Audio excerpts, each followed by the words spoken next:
নমস্কার, নদিয়ার যুগবার্তার পর্দায় আপনাদের স্বাগত। চলছে গোটা দেশ জুড়ে পঞ্চম দফার লোকসভা নির্বাচন।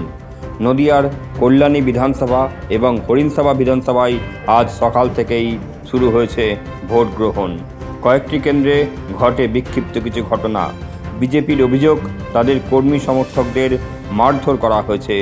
ইতিমধ্যেই আক্রান্তদের সাথে দেখা করার জন্য এইমস হাসপাতালে যান বনগাঁ লোকসভা কেন্দ্রের বিজেপি প্রার্থী এবং প্রাক্তন মন্ত্রী শান্তনু ঠাকুর।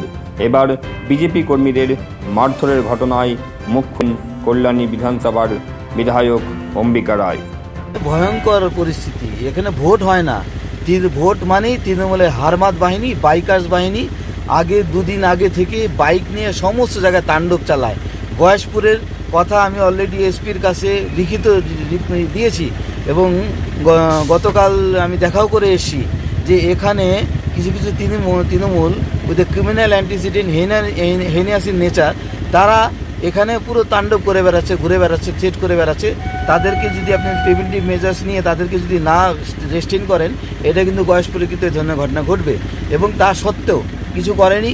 তারা কি হচ্ছে, এই তাণ্ডবরা এই সমস্ত তাণ্ডব চালিয়ে যাচ্ছে, পুরো সারা গয়েশপুর জুড়ে তারা তাণ্ডব চালিয়ে যাচ্ছে। আজকে একজনকে মেরে পুরো ফাটিয়ে দিয়েছে এমসি, আমি তাকে দেখে এলাম।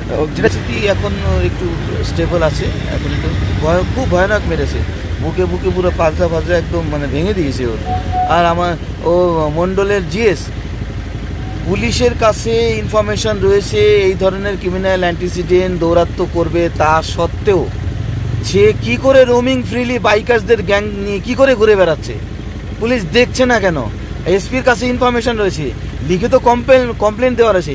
কত বড় গুন্ডা যে পুরো ডেমোক্রেসিটাকে সে পুরো থ্রট করে দেবে পুলিশের ছাড়া, মদত ছাড়া।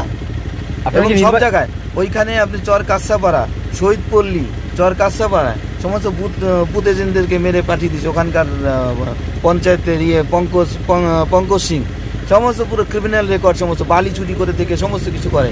এদেরকে কি করে ছেড়ে রেখেছে এরা? কেন স্টেপ নিচ্ছে না এদেরকে?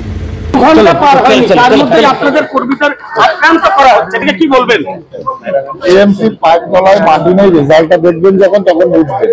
তার জন্য ভয় পেয়ে